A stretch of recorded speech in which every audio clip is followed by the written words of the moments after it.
Thomas Caverhill Jerdon was a British physician, zoologist and botanist. He was a pioneering ornithologist who described numerous species of birds in India. Several species of plants and birds, including the rare Jerdon's courser, are named after him. Early life. Thomas was the eldest son of Archibald Jerdon of Bonjedwood, near Jedburgh, and was born at Biddick House in County Durham. His early education was at Bishopton Grove near Ripon and later at Bawtry near Doncaster. His father influenced an interest in natural history, and although not a well-known naturalist, he was a careful observer, and while Thomas took an interest mainly in zoology, his younger brother became an active botanist. Thomas joined Edinburgh University in 1828 as a literary student but attended classes in natural history by Professor Robert Jameson. He joined the Plinian Society, an association of naturalists, on the 23rd of June 1829.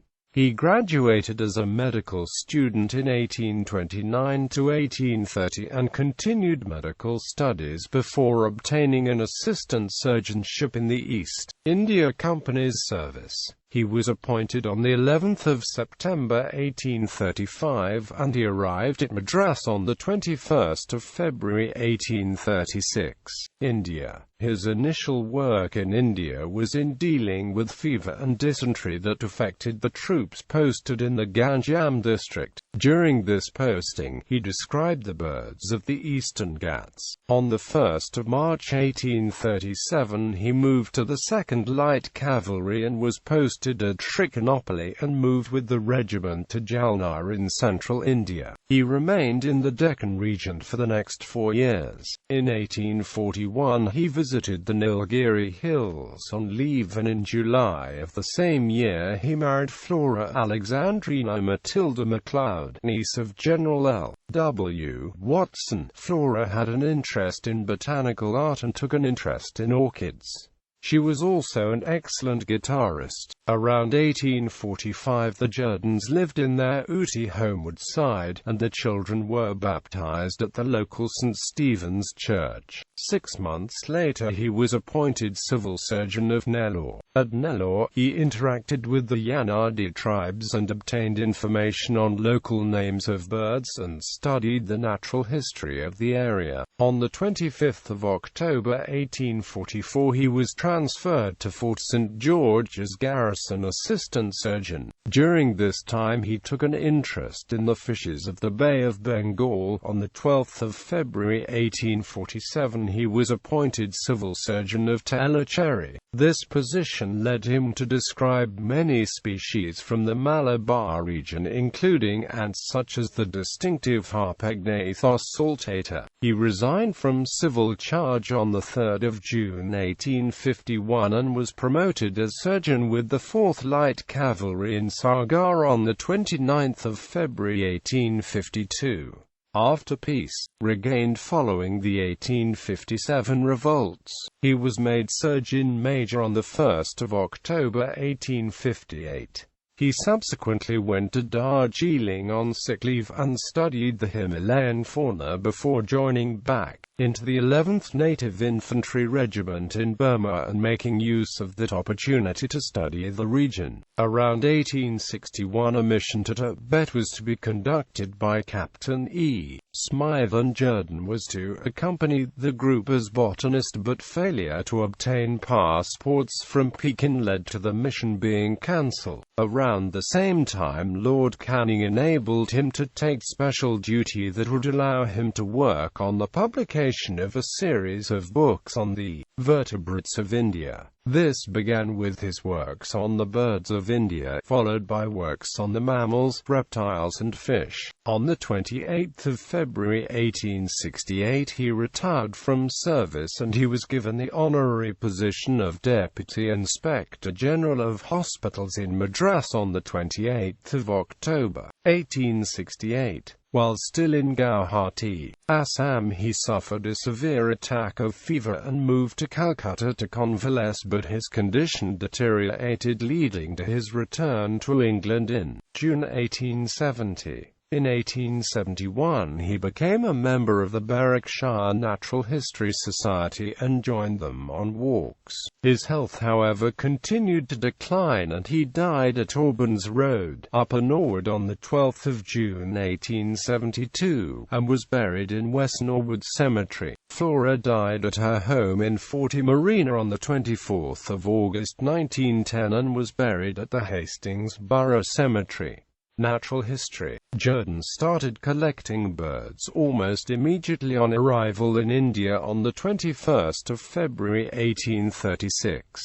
He sent his collections of birds collected during his early travels to William Jerdon for identification, but by the time they arrived at Jerdon's house in Scotland they had become infested by moths. Jerdon trusted to his own identifications from then on, publishing a catalogue of the birds of the Indian Peninsula for the Madras Journal of Literature and Science. This included 420 species, almost doubling the list produced earlier by Colonel W. H. Sykes. The want of brief, but comprehensive manual of the natural history of India has been long felt by all interested in such inquiries. At the present, it is necessary to search through voluminous transactions of learned societies and scientific journals, to obtain any general acquaintance with what has been already ascertained regarding the fauna of India, and, excepting to a few more favorably placed, even these are inaccessible. The issue of a manual, which should comprise all available information in sufficient detail for the discrimination and identification of such objects of natural history, as might be met with, without being rendered cumbrous by minutiae of synonymy or of history, has therefore long been considered a desideratum. To meet this want it is proposed to publish a series of such manuals for all the vertebrated animals of India, containing characters of all the classes, or orders, families,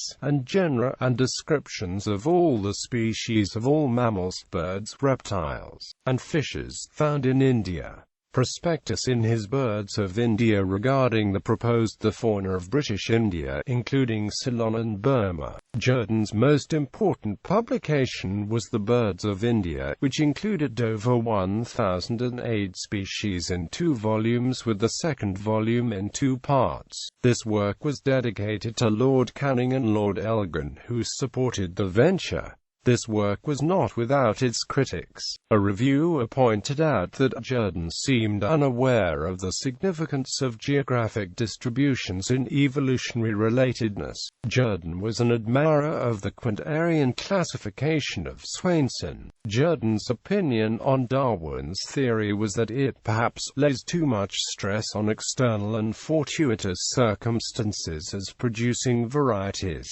and not enough on the inherent power of change.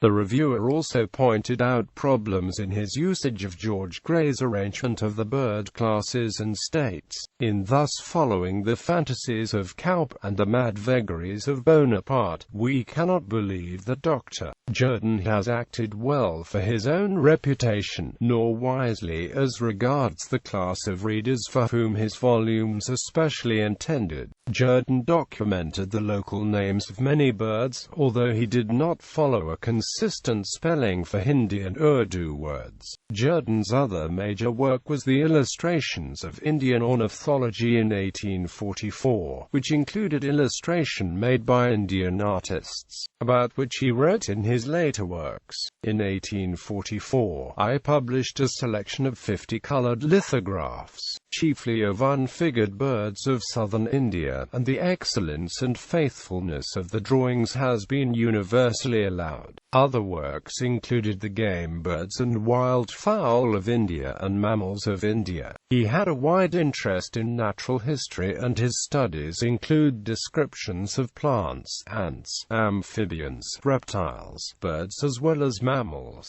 Jerdon was instrumental in the birth of the fauna of British India, including Ceylon and Burma series. The need for a work on the Indian fauna was felt, and it was finally approved by the Secretary of State and was placed under the editorship of W. T. Blandford. R.A. Sterndale mentions a note from Jerdon on an otter that he kept as a pet. As it grew older it took to going about by itself, and one day found its way to the bazaar and seized a large fish from a moppler. When resisted, it showed such fight that the rightful owner was fain to drop it. Afterwards it took regularly to this highway style of living, and I had on several occasions to pay for my pet's dinner rather more than was necessary, so I resolved to get rid of it. I put it in a closed box, and, having kept it without food for some time, I conveyed it myself in a boat some 7 or 8 miles off, up some of the numerous backwaters on this coast. I then liberated it, and, when it had wandered out of sight in some inundated paddy fields, I returned by boat by a different route. The same evening, about 9, whilst in the town about 1½ miles from my own house, witnessing some of the ceremonials connected with the Moharram festival, the otter entered the temporary shed, walked across the floor, and came and lay down at my feet.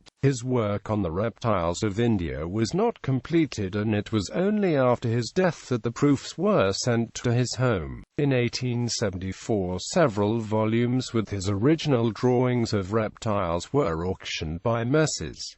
Sotheby, Wilkinson and Hodge. Some of these illustrations were purchased by Lord Lilford. Apart from zoology, he also took an interest in botany, although he did not publish on the topic and instead communicated notes to botanists such as Robert White.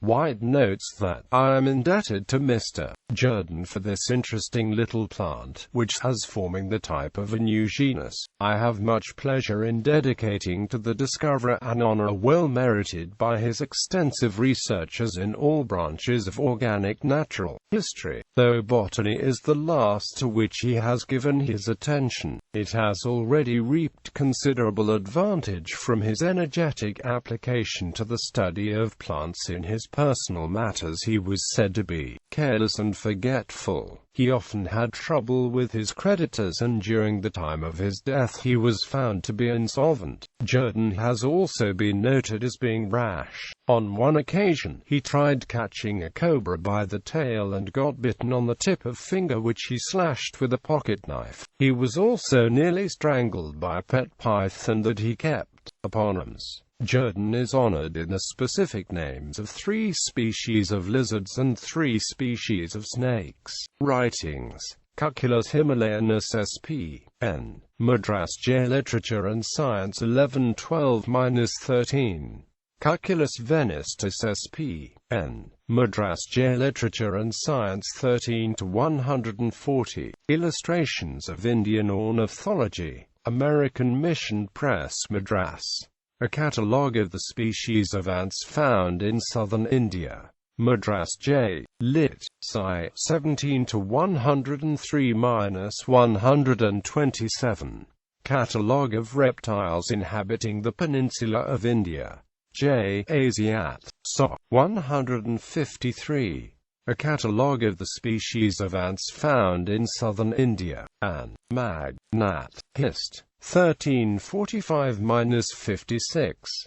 The Birds of India, Volume I, 1857.